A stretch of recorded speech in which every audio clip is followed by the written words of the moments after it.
Hello everyone, welcome back to our channel My Time My Teacher. This is the second part of class 11th chapter number 3, Understanding Social Institutions.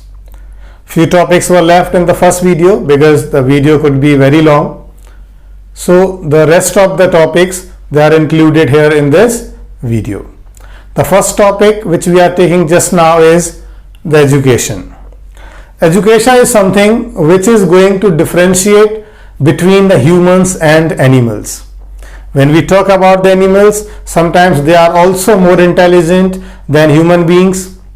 They also perform, they also behave very politely, very excitedly, full of common sense, but it doesn't mean that we can call them human beings. The difference between human beings and animals is only that of education.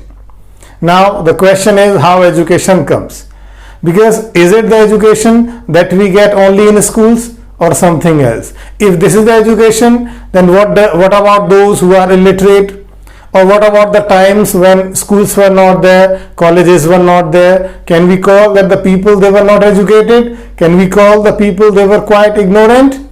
No. The reason is that the education we have divided into two parts. The one is formal, the another is informal.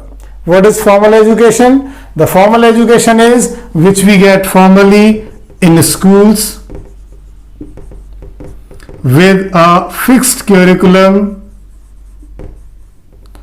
a fixed time and a fixed age.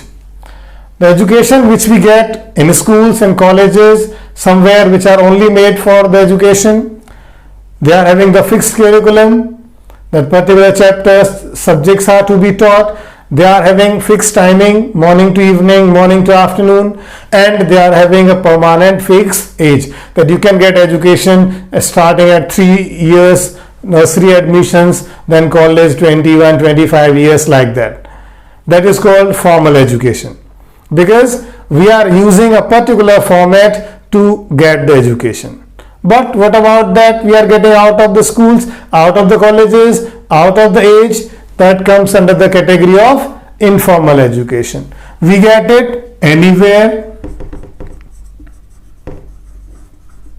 we get it anytime, we get it from anyone.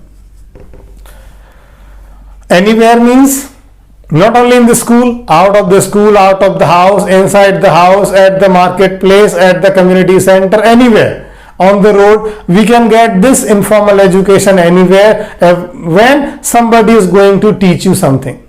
Maybe a lesson of moral values. Anytime means that no time is fixed here, that morning 8 to 10, 8 to 2, nothing like that. The times are also flexible. Sometimes you can get this education early in the morning, at 5 o'clock, sometimes 11 o'clock, sometimes at noon, sometimes on Sunday, sometimes in the winter break, sometimes in the summer break. Anytime you can get this education. Anyone, that no designated person is there. In the schools and colleges, a particular qualified teachers are there, trained teachers are there, those who are going to teach you. But for informal education, we don't need. Sometimes we get education from the illiterate people. Sometimes we get education from those who are less educated than us. Sometimes we get education from my grandparents, from the small children. Anyone can teach you anything. For example, small children, when they are teaching how to operate mobile phone to their grandparents, that comes under the category of informal. If we see the age and experience of grandparents, that is superb. But now, because the children, they are much familiar with mobile phones and their operations, so they are teaching it to grandparents. This is how the informal education goes on, right? Now the next one is, next topic, that is religion.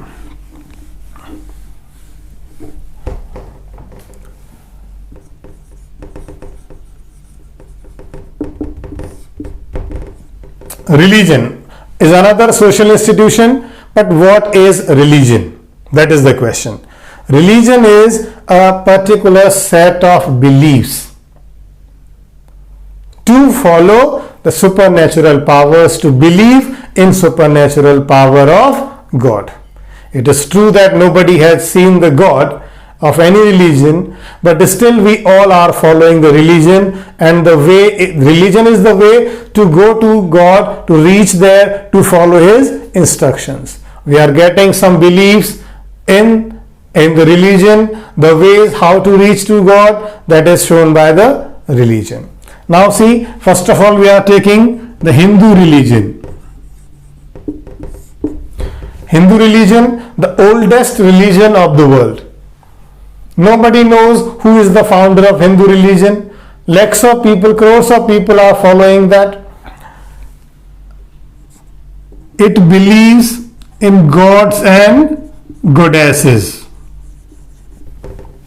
Hindu religion believes in many gods and goddesses according to the sects. Ramayana and Gita are the religious books, the pious books. We go to pilgrimage like Vaishno Devi, Amarnath, and so on. We follow the religion personally as well as in the community. We go to pilgrimage, we donate at occasions, we celebrate the festivals, Diwali, Holi, etc. The people, the followers of Hindu religion, they follow particular god, goddesses, worship them in the temple, go there regularly, ask for their opinions, ask for their wishes, and get them fulfilled. The Hindu religion, the oldest religion of the world. You know, every religion is having a founder. We know the founder of every religion, but nobody knows the founder of Hindu religion. That's why this is called the oldest religion of the world. Right? Now the next is Muslim religion. We'll talk about Islam.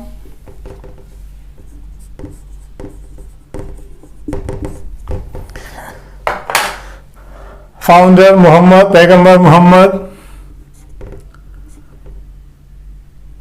They do not worship any image or idol of any god, right? They do not worship any image of any god or any idol. They go to Makkah for their pilgrimage. Quran is their religious book, and they also donate, keep fasting to make themselves pious to worship God. Right? The few hints about the religion Islam. The marriages, if we talk about Hindu religion, they are supposed to get married out of their gotra. Endogamies are not allowed, exogamies are supposed to. If we talk about Islam, they could marry with their cousins as well. Cousins, it can be father's brother's daughter or son, it can be mother's sister's daughter or son, or father's sisters or mother's brothers. Any kind of combination can be made except the mother's, our own mother's children. We can get married with our cousins also in the Islam religion. That is the marriage which is allowed, right? Now we talk about Christianity.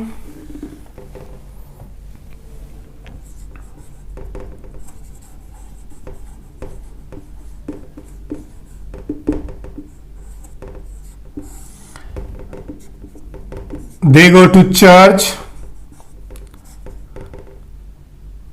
Bible is their holy book. Believe in Jesus Christ. They also donate and keep fasting. The Christianity is supposed to be the modern religion. They celebrate Christmas as their main festival of the Christianity. it has been so modern that the people of all over the world, they love to celebrate Christmas on 25th December. By forgetting their religion, by even not knowing the religious values of Christianity, but you will see that most of the people, they are going to celebrate Christmas because it has been the identification of modernity, it has been the identification of modern lifestyle. So the belief, the religion, that is to be accepted by most of the people on the basis of modernity, and especially the celebration of Christmas, right? The next one is Sikhism.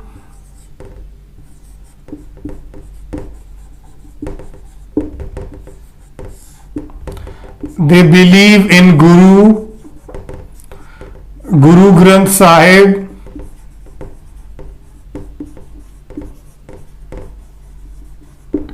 is the religious book.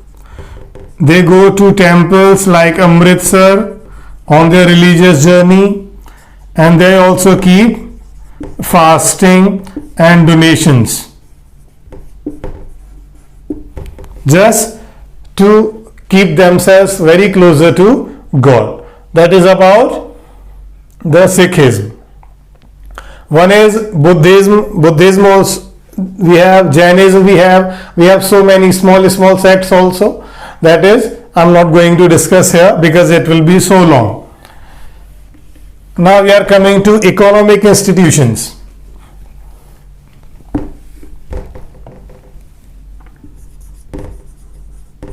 Economic institutions means the companies which are busy in earning money and giving job opportunities to the people, to respect the people on the basis of money, that is called economic institution. You can take the name of any company. It is having basically three types: primary, secondary, and tertiary. At primary level, we are having the raw material producers like farmers. Secondary level, we have the industries, the businessman you can call it. Third one, we have those who are giving services, or you can call it labor. These are the three levels of economic institutions, that how the people they are going to help in the industries. Primary level, the people, those who are producing raw materials, maybe farmers, maybe the people, those who are getting it out of the mines. Secondary level, the industries which are producing the raw material out of it. The businessmen are the people. The tertiary one, the third level, is the people, those who are providing services, that can be the labor class, right? But when we do not get the desired profit out of the companies, then the disinvestment takes place. Disinvestment means investment ka opposite, dis. We are selling out the companies, selling out, or you can also call it privatization of PSUs. PSUs means public sector units. That are the government companies. When they are going to loss, when they are not giving any profit to the government, then government do the privatization of those companies. Disinvestment is done. They are sold to some private businessmen so that they can earn money out of it and can help the government by giving them some share of it. That is a disinvestment of the companies. That is only done when the companies are in loss, right? Now the next topic is political institutions.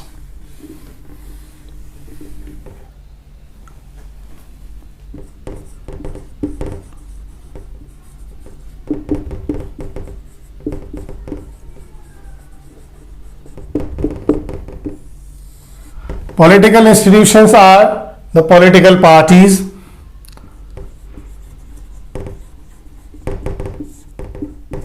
for example BJP, For example, Congress, some regional parties are also there.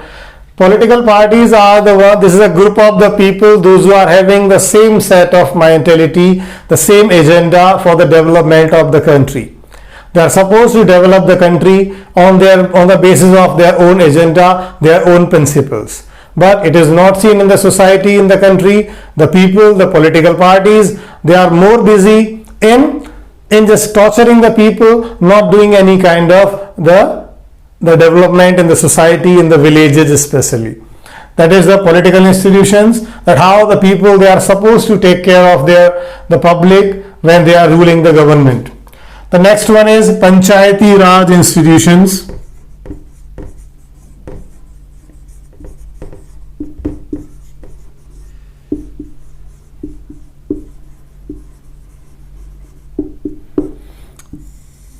See, in the villages, the most of the Indian population that lives in the villages.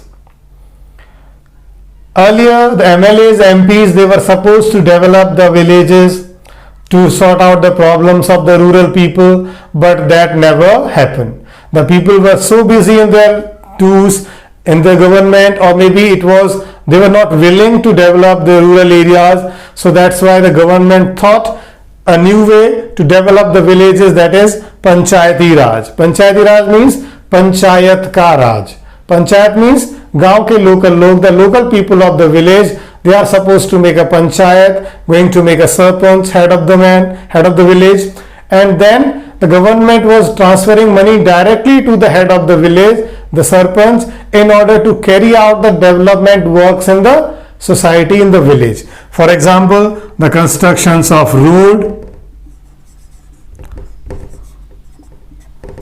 the sewage, to take care of education of the people,